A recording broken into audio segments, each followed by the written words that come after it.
글로벌 경제 위기가 왔다고 하는데 사실은 중국에 대한 의존도는 점점 더 높아지는 것 같습니다. 오늘 오전에 나온 뉴스를 보니까 중국인 사치품 소비가 163조 원을 넘어섰다고 하는데요.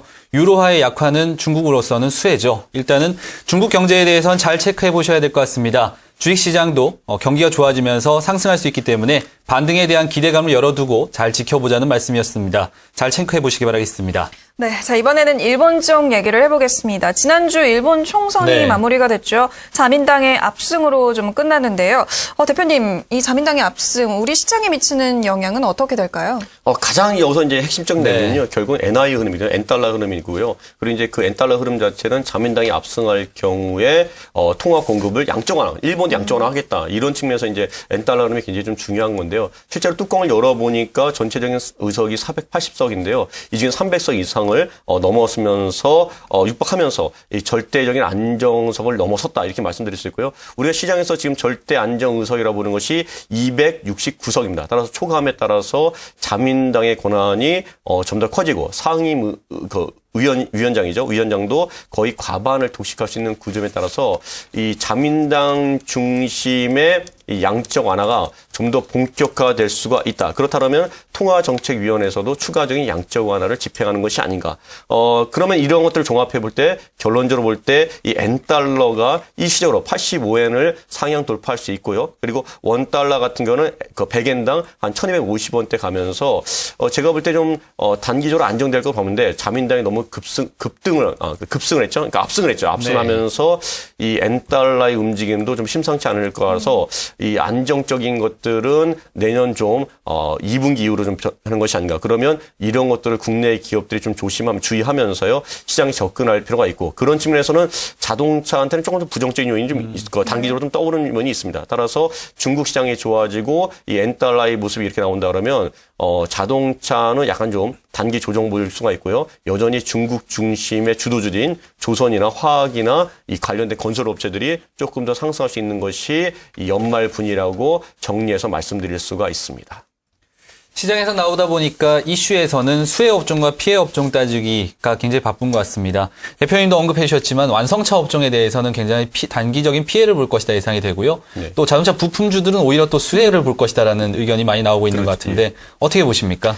전반적으로 자동차 부품 같은 경우는요, 시차를요, 네. 자동차 대비해서 한 3개월, 6개월 정도 하거든요. 근데 이제 단순히 엔달러의 흐름으로 인해서 자동차 업체들의 펀더멘탈이 나빠지는 건 아닙니다. 네. 여전히 자동차가 과거와는 다르게 과거에는 그 가격 싸움이 굉장히 심했는데 지금은 사실 품질이라든가 디자인 싸움이 좀 강한 모습이 있고요. 현대차나 기아차의 중심에 이 완성차들을 보면은 약간 좀 단일 통화를 사용하는 것이 아니고요. 유럽이나 아시아나 미국을 통해서 멀티 통화, 다중 통화를 쓰고 있거든요. 따라서 과거와 같이 엔달러만 인해서 현대차나 기아차 EPS가 갑자기 변하는 모습은 보이지 않습니다. 단지 이러한 요인들이 현대차나 기아차가 워낙 잘 나가고 있는데 일본 차들이 가격적으로 치고 나온다면 단기적인 어떤 영향을 받을 수 있고 그리고 주가상으로는 심리적 영향을 받기 때문에 기간적인 또는 기술적인 조정을 보이는 것이거든요. 그래서 그런 면들을 좀 고민할 필요가 좀 있고요. 그러면서 현대차의 단기적인 조술적인 보이더라도 이 펀더멘탈은 변함이 없기 때문에 아직까지는요.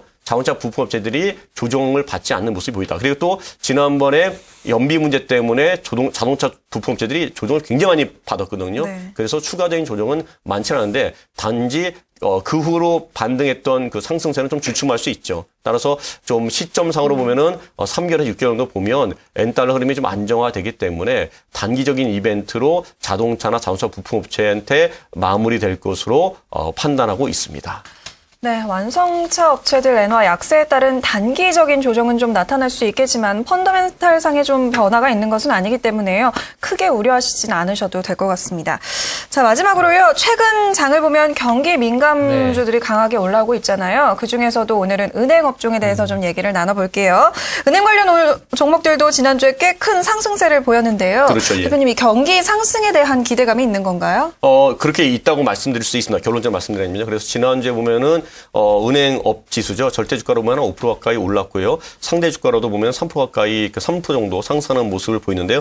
이 핵심적인 내용을 보면 한 두 가지 이유에서 이렇게 좀 좋은 모습을 보였다 이렇게 말씀드릴 수 있는데요. 첫 번째로는 이제 4분 실적은 일회성 요인으로 해서 좀 부진할 수 있지만 글로벌적으로 양적 완화가 될 경우 은행 주가에 좀 긍정적인 영향을 줄 수 있다 이렇게 말씀드릴 수 있고요. 그리고 이렇게 심리가 좀 개선되면서 두 번째로는요. 은행을 바라보는 어떤 외국인들의 시각 그러면서 수급이 개선되는 효과가 있다. 따라서 펀더멘털에 대한 기대감 그다음에 수급 개선에서 은행주들이 상대적으로 선전한 모습이 나와서 이런 흐름 자체는 추가적으로 2013년에도 좀 이어질 수가 있다. 실제로 펀더멘털 자체도 개선되는 모습이 좀 보이고요. 수급도 지속적으로 워낙 많이 조정받아서 개선되는 모습이 있거든요. 따라서 이런 것들을 감안한다 그러면 은행주를 좀 관심 가지셔도 될 것 같고요. 그렇다 그러면 PBR로 볼 때는 이제 하나금융지주죠. 이쪽이 좀 굉장히 0.5배도 안 돼서 굉장히 좀 저평가되어 있고요. 그리고 은행주라 그러면 대표적으로 이제 신한금융지주가 있기 때문에 이런 업체들을 좀 보시면서 나가도 나쁘진 않다고 말씀드릴 수가 있습니다. 네, 주식시장에서 오랜 기간 매매를 하신 분들은 은행주 하면은 배당 매력에 대한 얘기를 많이 하십니다. 올해도 배당 기대감이 좀 있는 것 같은데, 배당 기대감 어떻게 보십니까? 올해도 이제 배당 기대감이 있고요. 네. 이번에 이제 증권사들이 연말 배당에 대한 것들을 좀 했더라고요. 네. 근데, 배당 성향이라든가 배당 수익률 보면은 금융주들이 대외적 환경 자체가 우리가 좋지 않기 때문에 네. 그렇게 높지는 않더라고요. 그래서 그런 측면에서는 연말에 단기적으로는 볼 수 있지만 상대적으로는 높지 않다. 따라서 상대적으로 높은 건 오히려 에너지 관련된 업체들, 전통 석유 업체들 뭐 이런 쪽이 좀 높더라고. 셰일가스 같은 업체요. 한국. 네. 따라서 그런 업체보다 상대적으로 떨어지기 때문에 제가 볼 때 단기적인 이슈로 좀 불가능해서 그런 것들은 참조하실 필요가 있고요. 좀 더 좋은 배당주로 가신다 그러면은 전통 에너지 관련 업체라든가 가스 관련 업체로 가시는 것이 좋다고 말씀드릴 수가 있습니다. 네, 이번 배당에 관련된 매력, 은행 관련 업종보다는 전통적으로 에너지 관련 업종이나 가스 관련 업종 관심 있게 좀 지켜보시는 게 좋을 것 같습니다.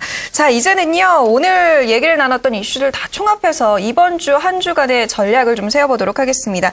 대표님, 이번 주 전략은 어떻게 세우면 좋을까요? 선호 또 종목이 있다면 어떤 게 있는지 함께 말씀해 주시죠. 네. 지난주에 사실 굉장히 좀 만기 때 외국인들의 수급이 적극적으로 들어오면서 시장이 2천이 넘는, 1시 넘는 그런 모습을 보이는데요. 오히려 이렇게 좀 기회가 되면 항상 제가 말씀드리지만 위기를 좀 보는 것이 필요한 것이 아닌가. 그렇다 그러면 재정 절벽에 대한 이슈들이 만약에 저희 기대감은 살아있지만 생각만큼 빠르게 나오지 않는다면 단기적인 기술적 조정을 충분히 제공할 수 있다. 따라서 주관적인 볼 때는 주초에 좀 기술적인 조정을 대비하지만요. 전반적으로 볼 때는 이 기술 조정이 여전히 매수로 대응해도 될 것이 제가 보는 건 세 가지 요인입니다. 첫 번째로는 미국하고 중국 중심의 경기가 살아나고 있던 것. 특히 이제 중국 중심의 경기가 살아나면서 삼성전자의 상승을 받을 수 있는 종목들이 부분적으로 순환매 통해서 아직 확실히 나타나지 않고 부분적으로 좀 나타나고 있다는 것들. 그런 것들이 좀 긍정적이라고 말씀드릴 수 있고요. 두 번째로는 에너지라든가 화학 관련 업체들이 내년에 대한 실적들 또는 연말에 대한 수요가 대한 스프레드가 좀 개선되면서 실적이 좀 개선되는 모습이 나타나고 있고 기대감이 나타나고 있거든요. 따라서 이러한 섹터들 좀 내용을 갖고 있는 특징적인 섹터들이 살아나면서 시장을 살아날 수 있는, 견인할 수 있는 모습이 부분적으로 좀 있고요. 세 번째로는 기관이라든가 외국인 중심으로 여전히 양적 완화로 인해서 수급이 개선되는 것들. 그러면 이런 세 가지를 종합해 본다 그러면 단기적인 재정 이슈로 해서 기술적 조정이 나오더라도 어떤 급락보다는요. 기술적인 조정을 마무리하고 상세를 이어갈 가능성이 높아서 이런 국면을 적극적으로 활용하실 필요가 있다고 말씀드릴 수가 있습니다. 시장에서 회자되는 이슈 분석과 함께 종목까지 연결해봤습니다. 전체적인 대응 전략을 살펴보니까요. 여전히 살아있는 산타랠리에 대한 기대감은 풍부하기 때문에 재정 절벽에 따른 기술적인 조정 시에는 매수 대응에 대한 전략이 가능하다는 점 잘 참고해서 보시기 바라겠습니다. 네, 지금까지 이슈앤뉴스 조인갑 대표와 함께 얘기 나눠봤습니다. 대표님 오늘 말씀 고맙습니다. 네, 감사합니다.